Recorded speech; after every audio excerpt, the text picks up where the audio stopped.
Jamie Loftus, I am so thrilled to have you here with me. Hello, it's great to see ya. And this topic, first of all, I'm such a fan of 16th Minute. You've done so many incredible episodes. Oh, thank you.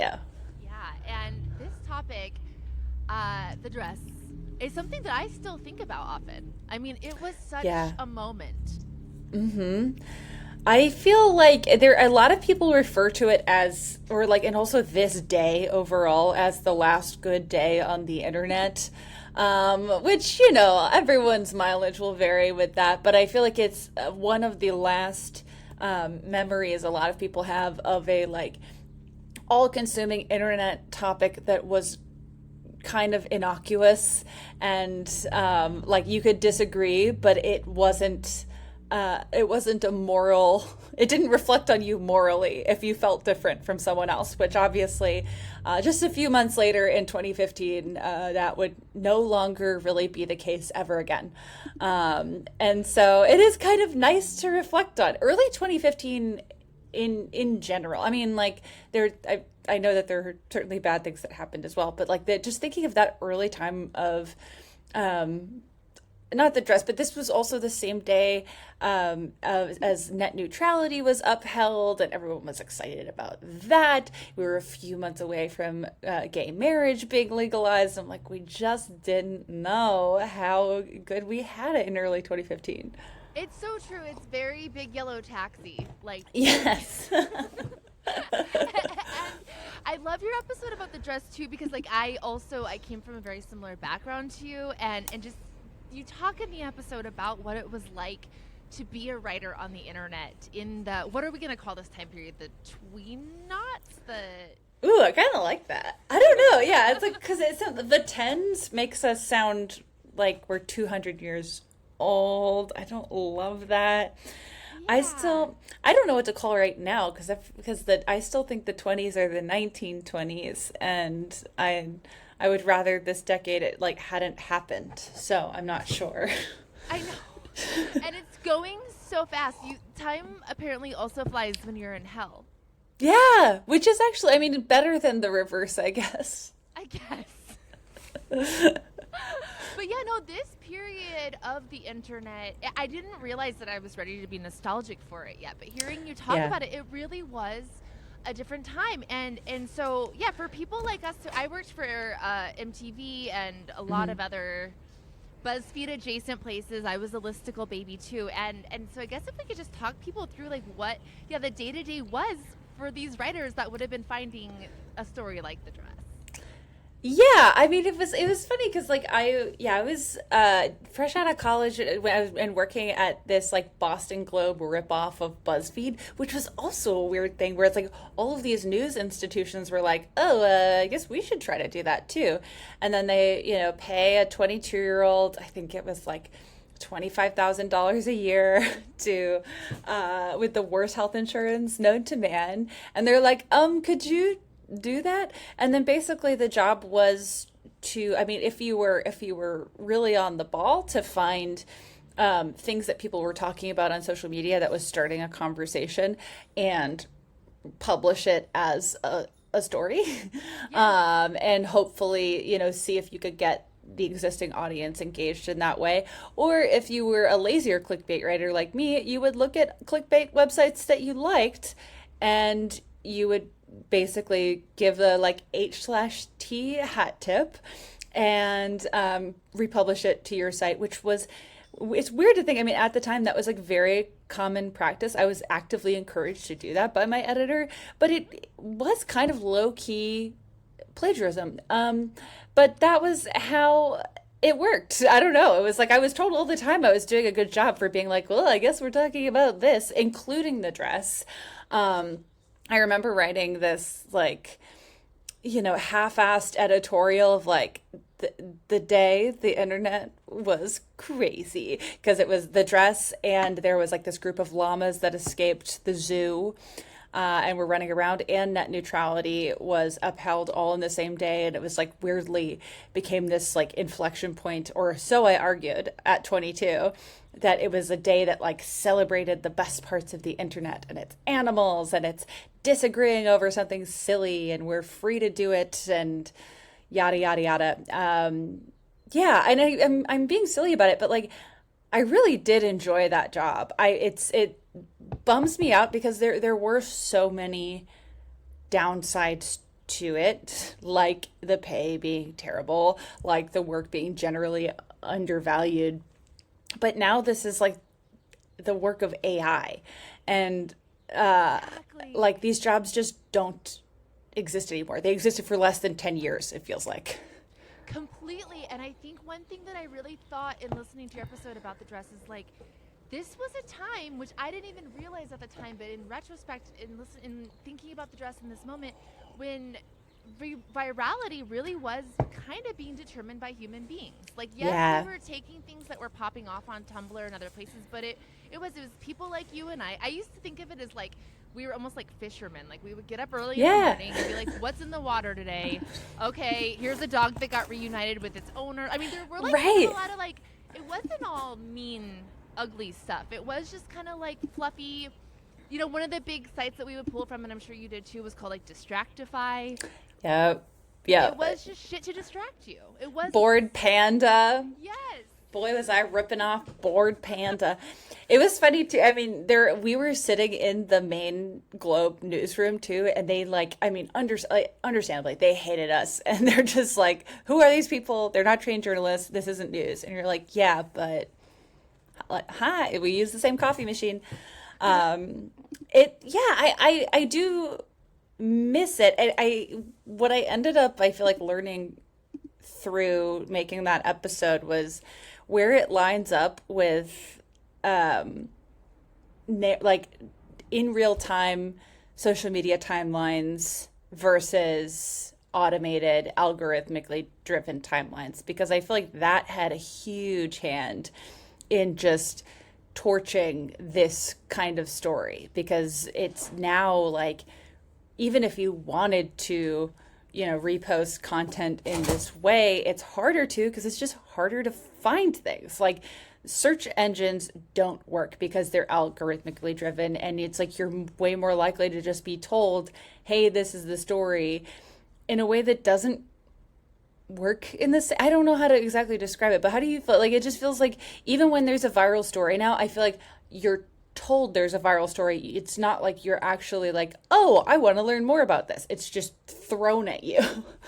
No, completely. And I do think it was the human touch of curating the stories. And even if, yes, we were hat tipping and ripping off and just essentially, we called it aggregating, which by the way, also like from the writer point of view, I also like, and working at MTV, I didn't go to journalism school. Like that's really where I learned how Yeah. to do investigative reporting. And I had very cool editors who also gave me a long leash to do like cool shit. And so like, these quick hit things were also kind of just a way to like pay my rent while I was actually like doing stories that I was not making enough hourly on. Right, right, right. But I think it's the human touch, and then something else about the way that the material was disseminated, which you talk about in the episode, is like Facebook was really big for us, and Facebook at the time wasn't trying to keep you only on Facebook. Like it Right. really was prioritizing outside links, and so that is a way that a lot of these outlets were able to monetize. Is we were able to drive eyeballs. You could have a link on Facebook. I think that, like you talk about, the term clickbait came because it was like we would have something compelling to get you to link out to this other link, Yeah. which I think, to your point, is a little bit different than this idea of like, here's an AI synopsis of the whole thing. You don't even have to click through. Like, here's just a quick blurb about why this is viral, and you don't even need to leave. Right, right. And then you can engage with it or not. And like there it didn't require active participation. And also I feel I was just, as a terminal scroller, I feel like really disinclined to engage with a lot of stories like this in a way that I used to, because even if you do have a story algorithmically served to you that you find interesting or funny or whatever, the comments are mostly bots. And like, so Yeah. you're like, why would I engage with this when no one's gonna see it, and it's all the same like JPEG of a man who doesn't exist being like, wow, really awesome. Like you're just like, it's just like, I don't know, all of the fun parts of stories like this, and there were, downsides to it. And I understand why journalists, I think why journalists were genuinely, sorry, my dog has a problem with our water cooler. And, um, but that, sorry, I don't want to script the audio. Hold on. Sunny. What's the problem?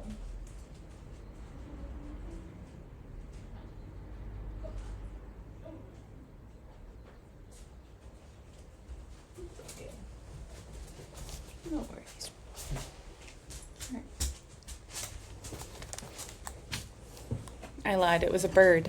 Oh, understandable. Yeah. Who could blame him? Sorry, I had a thought. It was happening. Some people did think it was the downfall of journalism.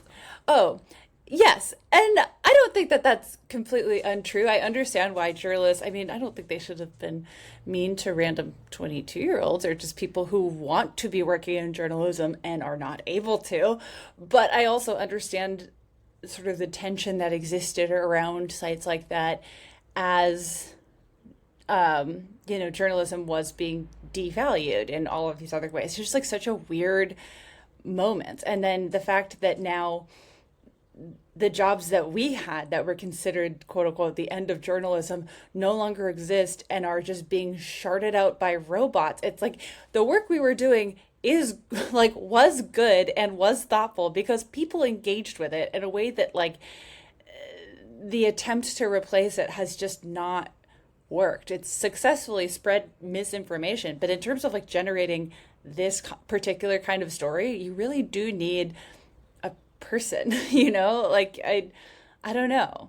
Exactly. And I just don't think that today, if you were to take young us, if you were to take 20, smart, good writers who are just out of college now and just trying to work, I don't think that they would curate the kind of stories that are going viral now or getting a lot of engagement now. I think that discretion is gone. And I also wonder too, okay, maybe we should back up. Can we talk a little bit just about the story of the dress? Everyone's familiar with it. But We're already deep into the weeds. Yeah. So how did the dress come about, Jamie? Well, the dress is from Scotland. The dress is, so I had brought up my notes because this is an episode I did about a year ago. But so the dress was a photo posted by a mother of the bride to, I believe, her Facebook, asking oh, what do you think of this dress I'm going to wear to my daughter's wedding? And it was, this story also couldn't happen now because phones aren't quite this bad anymore.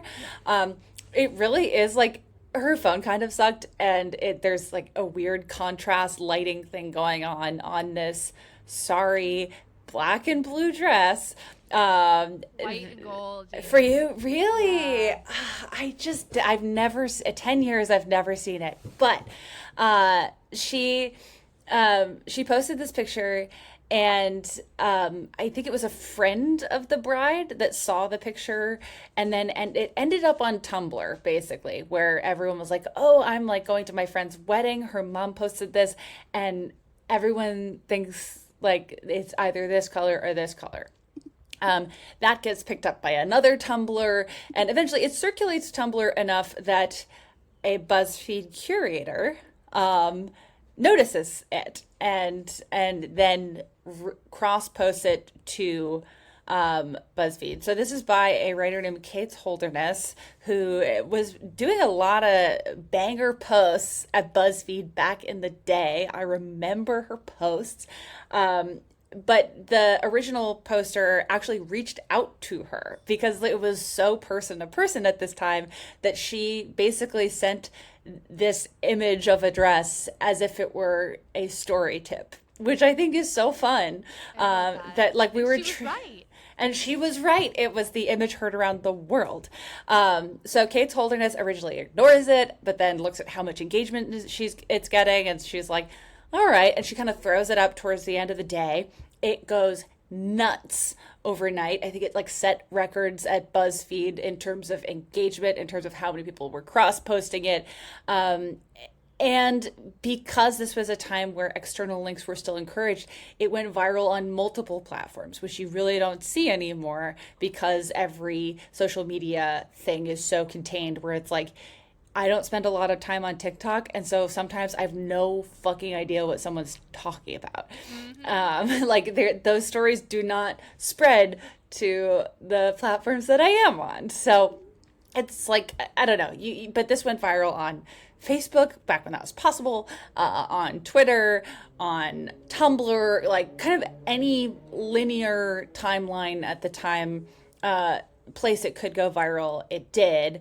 And then it sort of it kickstarted this again now weirdly nostalgic press cycle, right? Where they find the couple that's going to be married and they are flown out to LA and they're put on the Ellen show and they're given some like free underwear on the Ellen show, and you're like, I don't know, I don't get it, but that was the viral process then, which I know you know well, is like that if you went viral, your quote unquote reward is being acknowledged in mainstream media, where now that's kind of reversed. Yes. Where now like the internet definitely decides who becomes famous. It's not like you need validation from a daytime TV host anymore. So it also feels like kind of like the end of that period. So anyways, celebrities engage with it back when celebrities ran their own social media. Like it was a lot. I'm seeing like the list of people who engaged, and it's also very 2015. Jaden Smith, Frankie Muniz, Demi Lovato, Mindy Kaling, Justin Bieber, Oh my and God. Anna Kendrick, BJ Novak, Katy Perry, Julianne Moore, Sarah Hyland, Kim Kardashian, Kanye West, Lucy Hale, like David Duchovny, Lady Gaga, Ariana Grande. Just like and these are all people we really liked. These are all well regarded. I mean, I feel like we've lost half of them since, Yes, yes. but at the time, these are all normal and well liked celebrities, talking about this same story. And I think, I mean, for the couple, that was about it, but it kind of splintered off into a few different areas where there were a bunch of, I remember there were a bunch of Wired articles that were like, we talked to an like ocular scientist about why you see colors certain ways. And, if there were scientific explanations, personally, I thought that was like cool and interesting. But as I was rereading those for the episode, I was like, I think it's just a shitty phone picture. Like I don't, but it was fun. Like it became like an article in the Journal of Vision. Like it got real, Wow. yeah. Like it actually started an interesting conversation and was, like used in. It also was like an example of, like in the mid to late 2010s, how a lot of brands were eager to tap into these viral stories.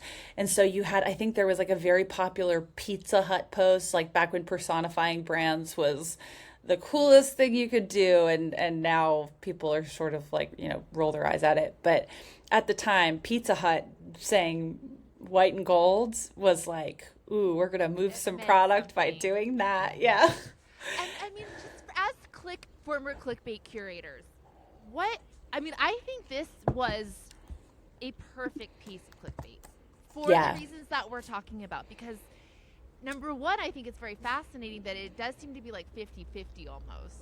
Like you are, it seems, and in that way, I think it's like perfect engagement bait because like you're going to have a point of view about it, and everybody like you're going to engage with it because it's very fast and it's very easy. You Yeah. either see it as black and blue or you see it as white and gold. It Yeah. takes no real mental effort, but you're gonna have a POV.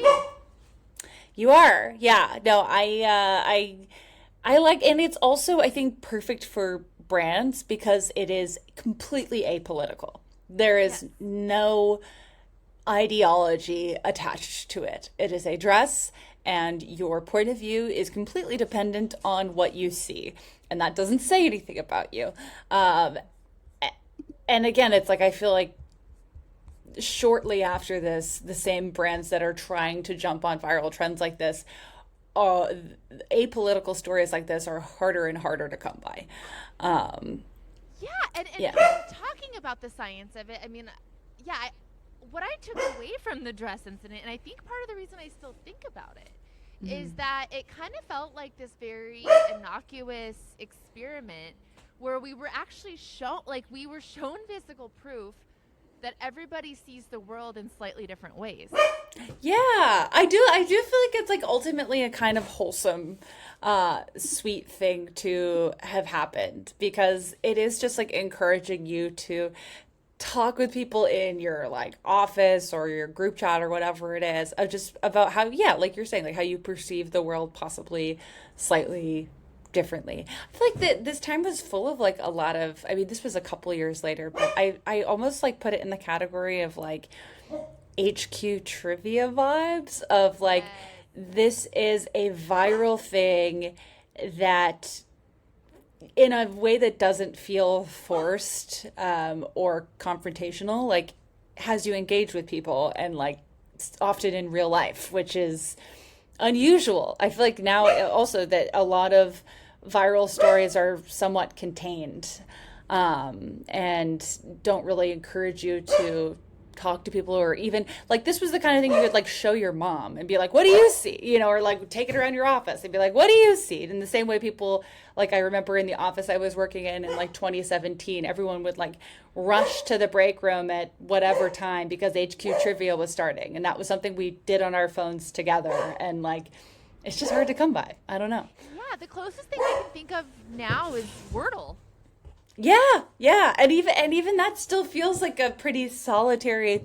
I don't know. I wake up to my fiance doing it, and I'm just like, well, good for him. I never got into Wordle. I don't know. I'm gonna um shoot my dog with a blow dart. Be right back. Sunny.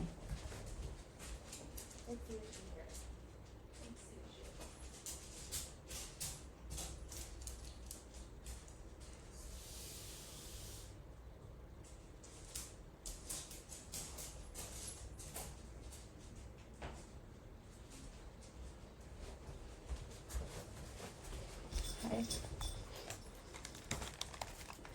I'm so sorry. Oh no, all good. Chaotic morning.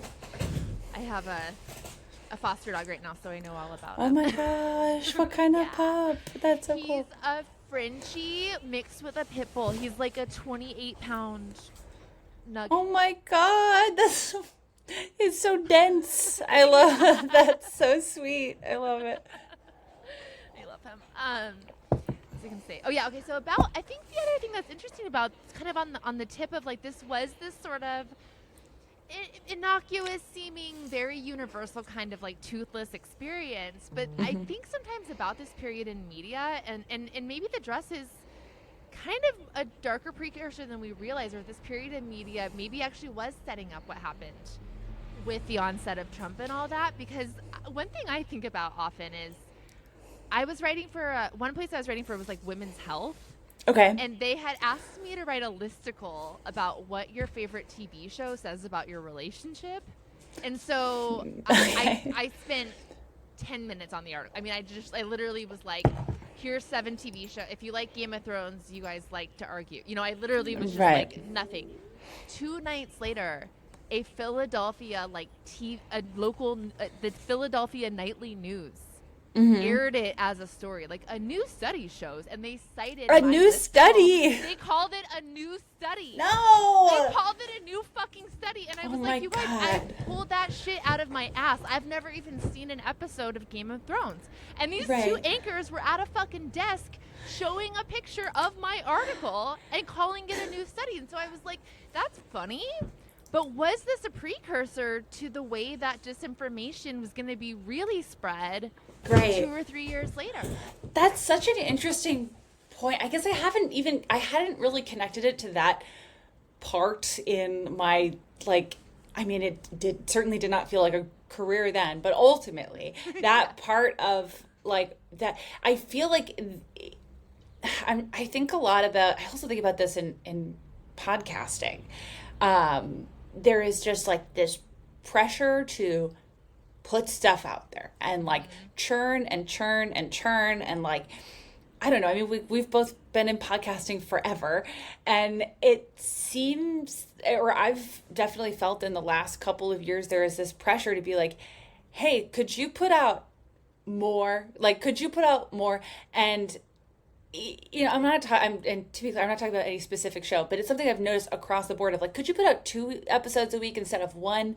And then if you're like, well, I don't really have like, it's a research show. I don't really have the bandwidth or the time. It's like, well, it doesn't need to be a fully, it's like, just like, we just need more because there's so much. And I feel like they're some of the most popular podcasts in the world have no research whatsoever that goes into them and no care taken at all. And they do really well. And so it's like, well, why wouldn't you, can you do that? And it's like, well, I don't want to do that, like there. And again, it's like in the grand sense of things, because it seems like that applies to social media, like people who work specifically on social media.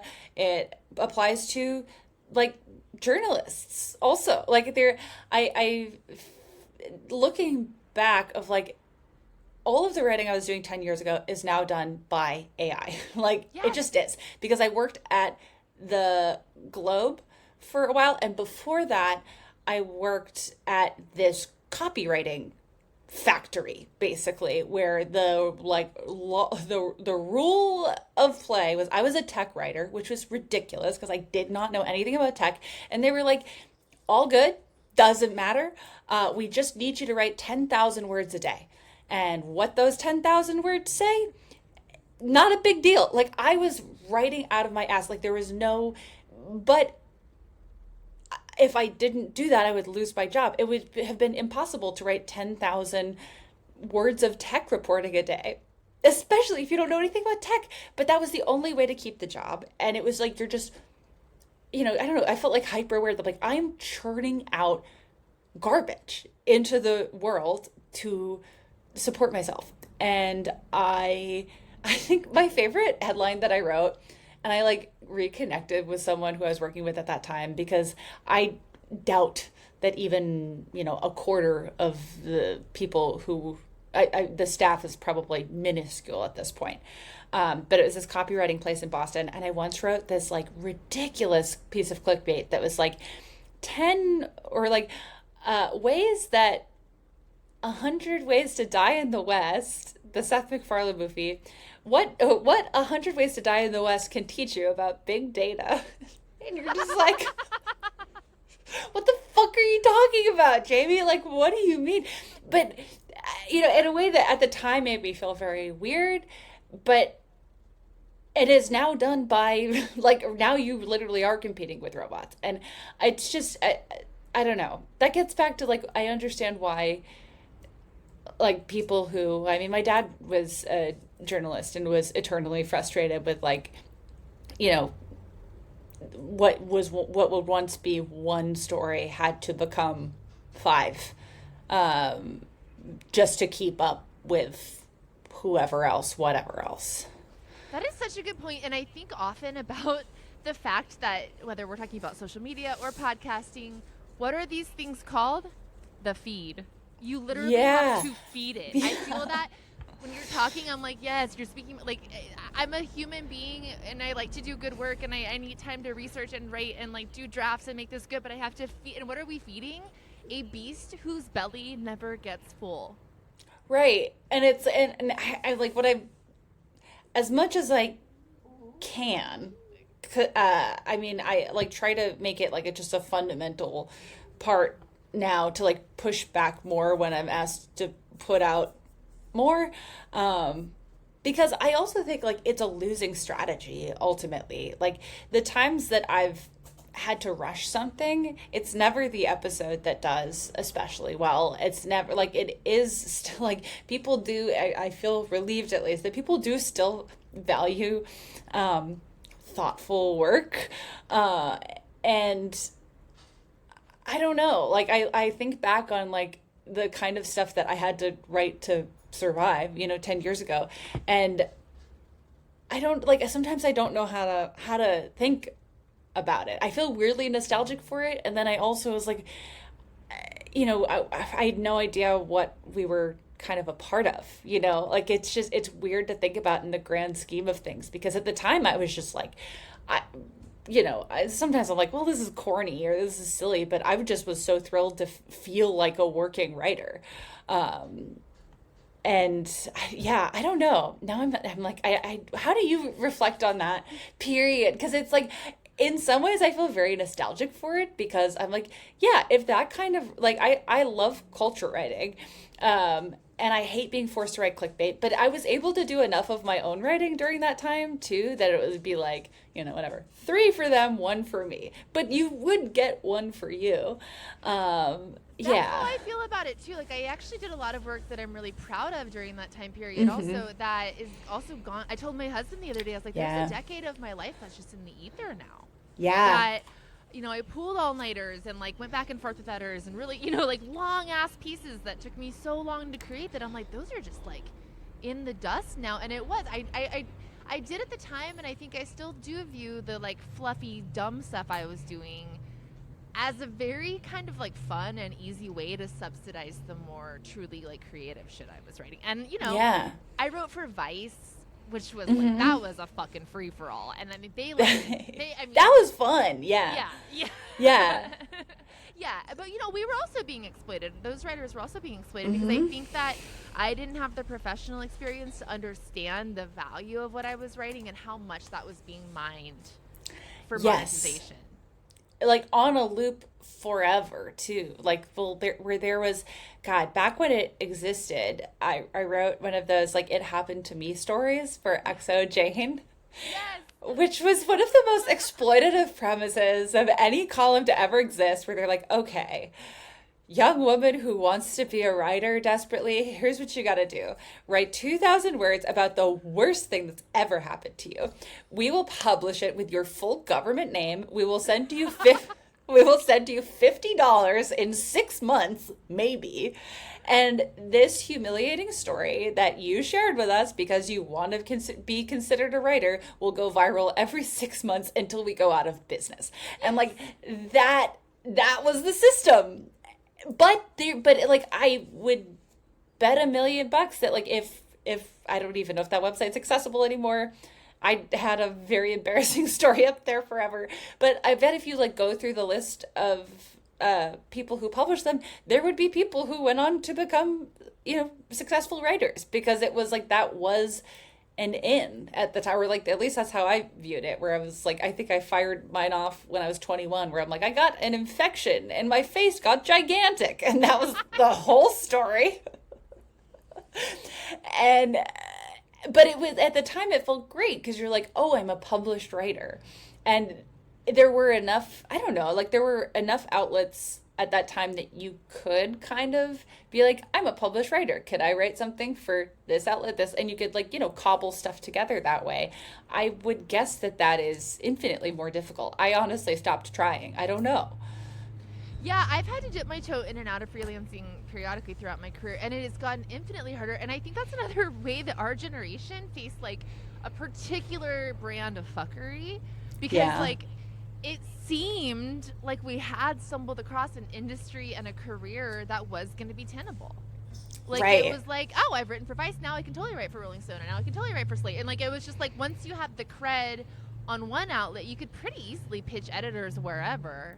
Right, because I mean, what I really liked about it is a lot of the editors were basically like you, but had a little bit more experience. And like, Yeah. that was the fun part of like, when the internet was human curated, it was also edited by humans who at least seemed at the time to have less of a, I don't know, like, not completely none, but like less of a directive to be like, don't accept off the wall stories. I feel like off the wall stories, especially like, I only wrote for Vice once, but the like fish out of water kind of stories of like, I went to this place and this thing happened. Like, I loved doing stories like that.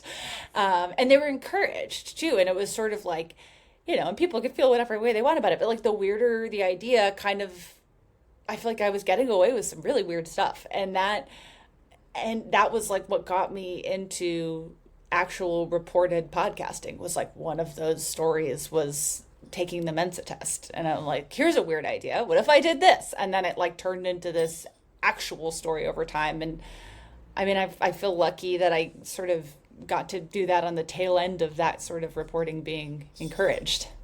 Well, that's, I think, also maybe an effect of this human touch we're talking about, because like that is compelling. I think human beings are interested in, oh, what is it like to be a fish out of water in this crazy experience that I have never done? Like, you know, if we think about the peak kind of vicey kind of pieces, but those maybe are not necessarily algorithmically ideal. You know, maybe they don't have the right keywords, or they're not touching the right buttons. No one's searching for what is it like to go to a mermaid bar in Florida or whatever. Yeah, because it's like part of the point is that you were trying to do something obscure, which like does not lend itself to keywords.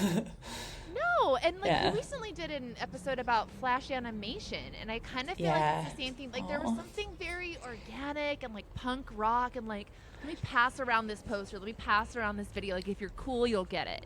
It wasn't being pushed on us. It felt more like passing around a VHS tape vibes. Those are I really miss that part of the where it's like the internet is so monoculture at this point that it's like I feel like it's really hard to find something online that you're like, no one's talking about this, because everyone's talking about everything all the time. But I did think one of the stories I covered in the last couple of months that I was like, oh, I'm so glad this still happens, was the back rooms. Have you heard about the back rooms? No, please tell me. This is great. This is how it should be. So the back rooms was the first episode I did that like here's a listener who's a mom who was listening to the episode in a car with her 8-year-old, and her 8-year-old was like, how does she know about the back rooms? The back rooms is this like is very popular with kids and teenagers, and it's basically this like old school creepypasta mystery where it was just this picture that went viral, I think starting in the 2010s but into now, of this like weird liminal space, just this big empty old office building that looks abandoned. And kids became obsessed with this image. There was a lot of fiction around like what happens in the back rooms. It was this whole concept of like it's an infinite room, you know, it's like this terrifying space that goes on forever. And then other people were writing fiction about like there are monsters in the back rooms. It was all of this, and a lot of it was happening during COVID lockdown, and it was just kind of kids processing in a fictional way this feeling of emptiness and despair, but doing it in community with each other. And then there was an area of the backrooms community that was trying to figure out, where is this room? When was this photo taken? And, you know, you have like the internet archival side of it, and they did find the backrooms. It's in Wisconsin. They were calling up the store. They're like, where's the backrooms? The poor old man who owns the building was like, what the fuck are you guys talking about? Like, it was just like an old school, wholesome micro community that was mostly comprised of like young people, and it just made me feel great to know that that still happens. I feel like, you know, it was never a monocultural thing. It was never going to be, but it was just nice to know that like young people can still have fun on the internet, because sometimes I kind of worry about that, where it's like your life is so consumed by the internet just by the nature of what American life is like now, but is it fun? I don't know. Well, what's interesting to me about that, and I've got to look into that and ask my little nieces about it, because I love Oh my that. God, I hope they know. I do too. But I think it speaks to this idea that human beings, especially when we look at young people behaving like this, we are inherently curious and creative people. Mm-hmm.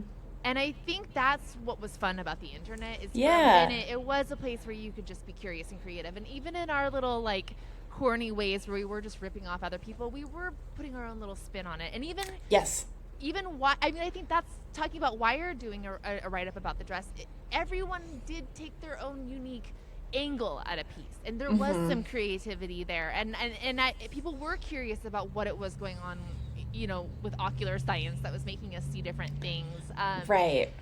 And I wonder, well, I guess my first question is, can you talk me through a little bit what happened, what caused this shift pre-dress and post-dress? Oh, I mean, I'm very curious in your takes as well. I mean, in the episode itself, I talked with Max Fisher, who wrote this wonderful book called The Chaos Machine. That's basically the history of the algorithm up until around the pandemic lockdown, and how the shift from the idea of infinite growth on a lot of internet platforms. He mostly talks about how that was applied to YouTube, but basically how algorithms became increasingly important in how the internet worked and in monetizing the internet. Because something I kind of forget is like about that era of BuzzFeed is that God, that was like a whole genre of YouTube video for a long time of like why I left BuzzFeed, because the writers there and the talent there was not treated well. They were undervalued and underpaid because I think we were kind of encouraged to be like, oh, you're a writer, but like not a real writer, so we're not gonna pay you like a real writer. And there was just like a total dearth of unions, all this stuff, and as time went on, I feel like a lot of these sites realized, especially as like outside links were disincentivized, it was harder to monetize content. You were more encouraged to stay on this specific social media site because that makes them more valuable. I think that was it. Is like, pushing these very increasingly intelligent and observant insular algorithms to influence what you show, that disincentivize going to a second location, that disincentivize conversation outside of a certain platform, that kind of made stories like this impossible, where it's like there are plenty of viral stories, but it's like super rare for them to be like to have a story that's viral on both TikTok and Tumblr or whatever. Like the cross pollination between platforms, or I guess TikTok and Blue Sky would be a better contemporary example, right? That just doesn't really happen anymore, because if you put an external link on TikTok doesn't want you to leave that platform. That doesn't benefit them. That's how I feel, at least. I blame the algorithm wholesale for why this doesn't happen anymore, and the people who own the algorithms, obviously. Completely. And I think the being stuck in the same platform thing I think was huge. And it also seems like, I wonder if by the time Trump rolled around, we'd already been trained for 6 or 7 years to engage with content in this kind of like organic way, but it was like, I'm going to have a take, I'm going to comment, I'm going to go back and forth. So then when a real serious threat arrived that was divisive, again, in the same kind of percentages that the dress was, I guess, there really were half of the people seeing something one way and half of them seeing something the other way. We kind of had the mechanisms in place to argue about it, but it was so much more serious. Yeah, I remember, I mean, I don't know, do you recall like I have this like strong vision of, by the end of 2015, I had moved here and was working as a fact checker at Playboy ? Like that was my first quote unquote real job here, where again I was paid $10 an hour, which wasn't even legal then. But I was doing that. I just remember sitting at work late one day. There was some news item about the 2016 election, and I remember feeling so like weird shame and pressure because I didn't have a strongly worded opinion about it right away. Like I just remember that feeling of like, it will be a personal failure to me and to my values if I don't have something to say about this right now, regardless of if I fully understood the story. Like I know that definitely is when I was younger and like in this period of time, I really wanted to participate, but I didn't always know exactly what I was talking about. I knew what my values were. I knew what my like personal core truths were, but it's impossible to have an intelligent take on every single story that happens every single day. And I think when that sort of title shift was changing, and then, like you're saying, like all of the stories we had to comment on were growing very high stakes very quickly. Um, that I don't know. I mean, it's hard to say that that was a completely bad thing because I think it did plug me into issues I just wasn't aware of and couldn't speak to then that I can speak to now confidently. But just that feeling of like I need to have a take on everything and whether I understand it or not. And I think that that is now a very, very normalized part of social media where everyone has to be an expert on something. And that's just like Yeah. not how the world works. Or sometimes maybe I feel the presumptions like if you're not, if you almost kind of like what you're saying, like if you don't have a take right away, if you're not on this take talking to your followers who largely agree with you anyway about what your take is on the issue, then Right. you must be completely agnostic about it, or you must be completely ignorant about it. Where it's like, actually, no, I'm probably not the most informed person. I'm still doing deeper reads on this issue. Like I am just a schmuck, like my, you know what I mean? Like Right. I'm not like I don't have a real valuable add to this because this isn't my area of expertise. But we're like the extremely online generation. So it was Right. like when it shifted, it was almost like too late. Like I was already addicted to scrolling. Like I was fucked. Right. Right. Where it's like you already have the little like thing in the back of your mind that's like, figure it out, bitch, figure it out. Like it's I do feel like I hope um I feel like I've noticed this in like people who have been online all their lives. It could definitely go every which way because people are people no matter what. But I do feel like it is a little more normalized because it's so impossible to even keep up with everything going on that I have noticed that sometimes people are more open to being like, uh, what? You know, like, or like, I'm not sure. Or instead of, trying to draw attention to yourself by being like, here's my take, even though I just learned that this existed, is like just sharing someone who doesn't know what they're talking about instead. I feel like that has become a more, I don't know, I just like think the 2016 election and also the pandemic. I mean, every election is just full of people, myself included at various points, that, are making morally correct but ultimately kind of uninformed statements online just to feel like you're participating. I don't know. I don't know how to feel Completely. about it because I still Well, do it. I do Like, too, and yeah, I've a couple times accidentally reposted things that were AI or things that were fake and had to go sure, back and delete them because I was being reactive and I saw something that was fuck this, and I just retweeted it and then was like, oh shit, let me go back and fact check this, and then it hasn't checked out, and so right, I think that that's something for everybody to be mindful of. Is just because you are an informed person and you do have good morals and you're standing from a good place doesn't mean that any of us are impervious to misinformation or impervious to what the algorithm is trying to do to us. right. It's like it's not a reason to stop posting altogether or like not speak on things that you feel strongly about, even if you're not a complete expert. Like no one is going to be an expert on everything. Some things are just like obvious. I mean, the clear example with us right now is like fuck ICE. Like you don't need to be an expert on the history of ICE and immigration policy to know fuck ICE.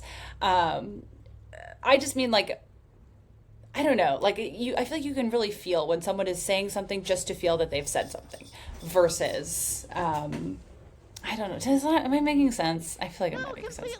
completely. And I think that what's going on there maybe is like a subconscious understanding is like, even if you're not a content creator, like maybe there's some subconscious awareness that like I need to create engagement because I still want that high of knowing that there were eyeballs on this, and I want the Right. imaginary heart points from this Right. It's just post. like trying to I as much as like again, hit or miss, but like when I'm posting something, it's like trying to build in an instinct to be like, okay, why am I doing this? Like, what is the reason? And am I doing anything outside of posting? Because I feel like that's really the thing is like posting is great.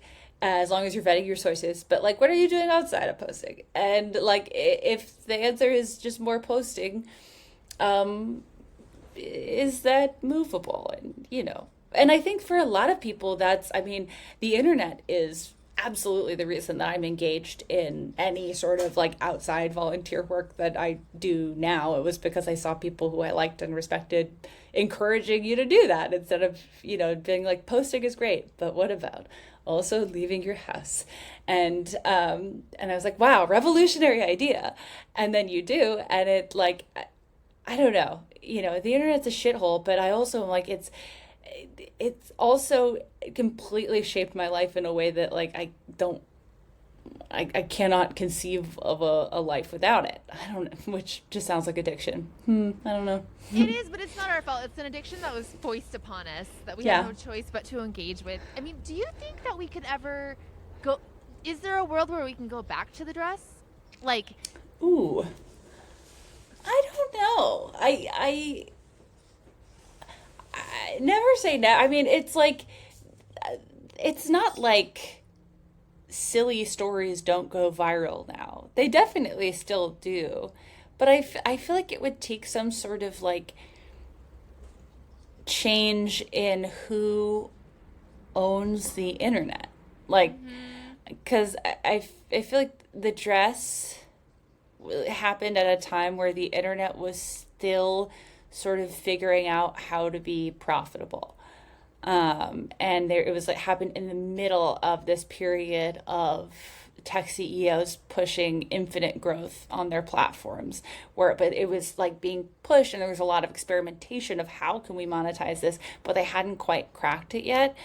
I feel like they have sort of cracked it at this point, and that's why the internet fucking sucks so bad, is because it's become functionally useless but extremely profitable, and everyone's addicted to it. So I feel like something would have to change in the way that people who are profiting off of the internet are currently doing so in order to return to nature and to return to stories like the dress. I don't know.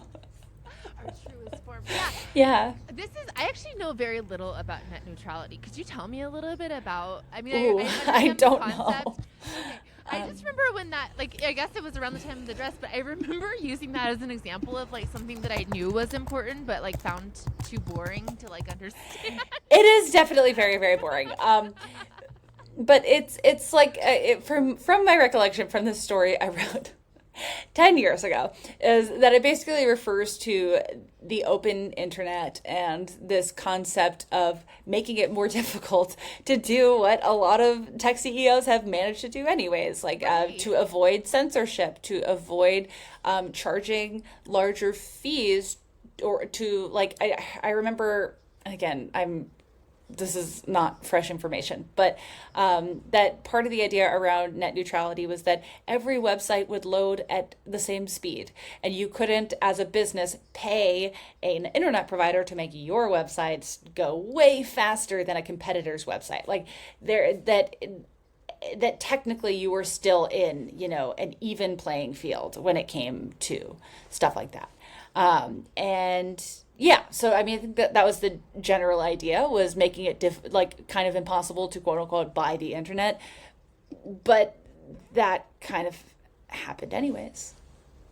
That's what was my follow-up question. I'm like, do we still even have net neutrality? Because it does seem like, I mean, even like this recent spat that like Trump and Elon Musk had, I was like, this is so cartoonish that they're each sparring over social media platforms that they own.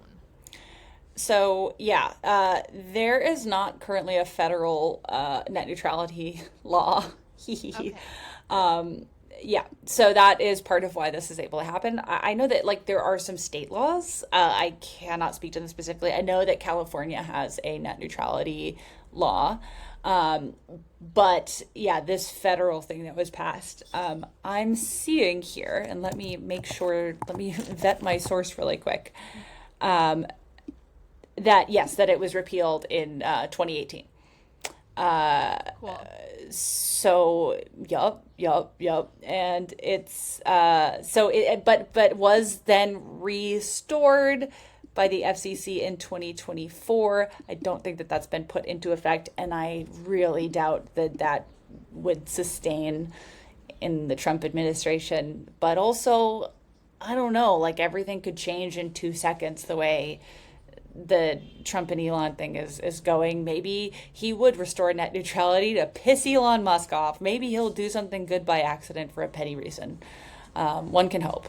At this point, that's the only thing we can hope for. Yeah, but I do. I mean, it just feels kind of implausible. It's hard for me to imagine power being broken down now that it's become so monolithic. Yeah. I think that the people that are running these tech companies there are so few of them, and they have usurped so much power that it's hard for me to imagine a world where that's like wrested from them and it's more fragmented in a way that it was during the media and during the time in media that we're talking about. Yeah, I mean, and I think, and again, like I'm not an expert on this issue at all, but I do think that like historically these tech CEOs will find a way around it. And you know, even if the U.S. still has somewhat functional net neutrality laws, that certainly hasn't stopped them from exploiting that overseas. You could argue that like that's a lot of why there was a genocide in Myanmar was because of Facebook's absolute chokehold and being able to basically pay to make it easiest to access Facebook versus any other platform. And then if you do that, Facebook book? Yes, yeah. And I'm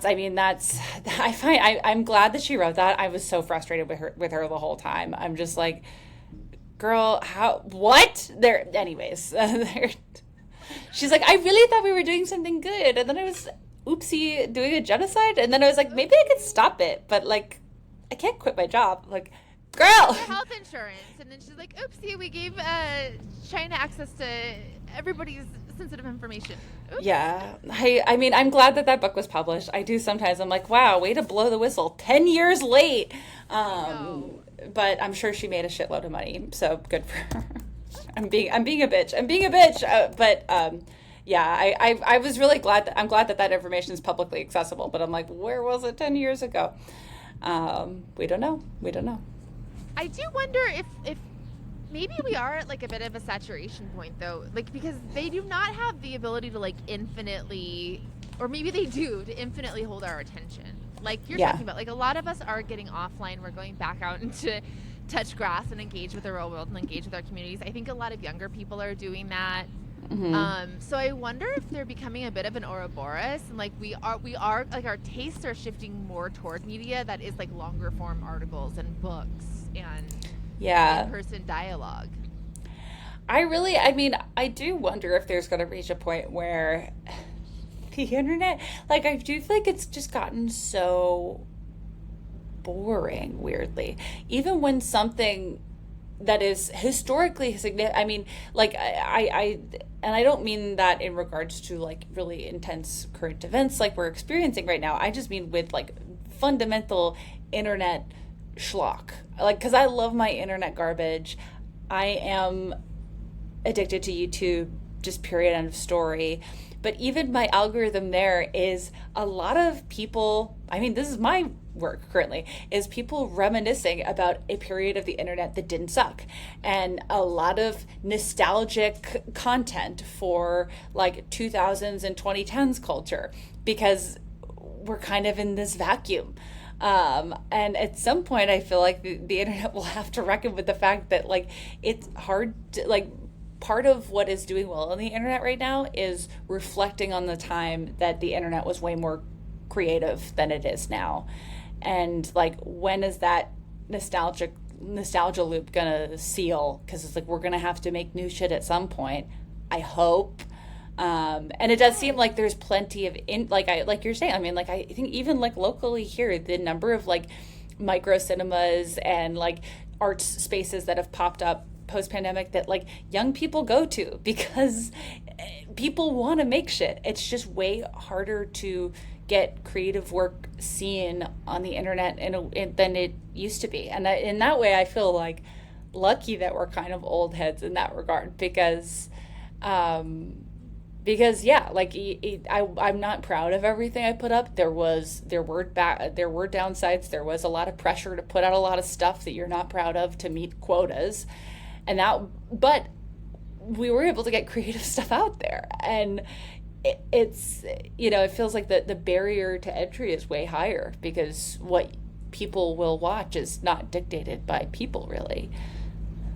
Yeah, you just touched on exactly how I feel about that time. It was like this magical, you just had a key where like any weird shit you wrote or made, if you had cultivated a following, you had people that would consume it. And like as an artist, that's all we really want is to make cool shit and have people enjoy it. I mean, it comes from a really pure place. And I think, listen, before our generation, there were people like making like independent magazines and passing them from hand to hand. So I think people, I mean, people are doing that again too. Like, their zine fairs are thriving, and it's not populated by like people entirely nostalgic for zines. And I think also that unfortunately, tactile media is going to continue to make a comeback, and in-person meeting is it's crazy. In-person connection is going to continue to make a comeback because of the surveillance nature of social media, where it can be great to get information out. I mean, I use it for that all the time, and it's a great organizing tool. It still is, in spite of it.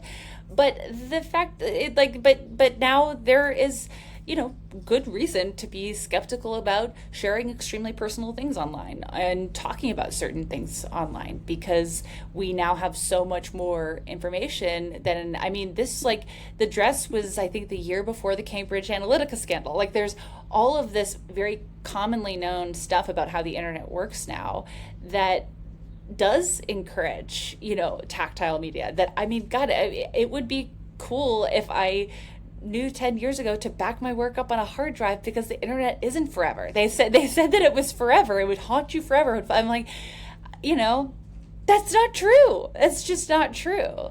And a lot of that internet has disappeared because it's not financially convenient to exist anymore. And I kind of am glad to see certain stuff like that, like small cinemas, like zine culture and stuff like that, make a comeback kind of by necessity. Yeah, and maybe, I think that with The Onion, is The Onion coming back in hard copy form? Yeah, I'm a subscriber, baby. Okay, great. I need to subscribe. But I mean, that was like, I think maybe that is a harbinger of like fun, dumb shit you can read while you're waiting in line for breakfast. That is like, maybe we are going back to like a physical internet. Just like snack size, silly things that don't necessarily have a lot of weight, but are making some kind of a fun point that you can share with your friends and giggle over. Yeah, it's still, I mean, it's like, the thing is, it still exists. It's just harder to find, like, people are still creative. People are still making cool shit. I just think that, the way that the internet's been monetized and kind of turned into this series of bubbles is you can't really have stories like the dress anymore, which isn't like the worst thing in the world, but it does take a little bit of fun and a little bit of just like connective tissue between normal people away, I feel like. I wonder if if it had gone the opposite way and we had more dresses now, I wonder if we would be a more unified society. We'll never know. Well, Jamie, this has been so fun. Thank you so much for hanging out with me. Oh, thank you for having me. Please tell, you've got a book out in softcover right now. Tell everyone what you've got going on, where they can find your amazing podcast and anything else you're working on. Thank you so much. Yes, you can find me we're on a brief hiatus right now, but if you want to learn about the main characters of the internet, I'm over on the 16th Minute of Fame feed on Cool Zone Media. You can read my book, Raw Dog, The Naked History of Hot Dogs. That's out in softcover now, and it's exactly what it sounds like. And I have a weekly podcast called The Bechtel Cast with my friend Caitlin, where it's a feminist movie podcast. And yeah, that's where you can find me. Amazing. Thank you.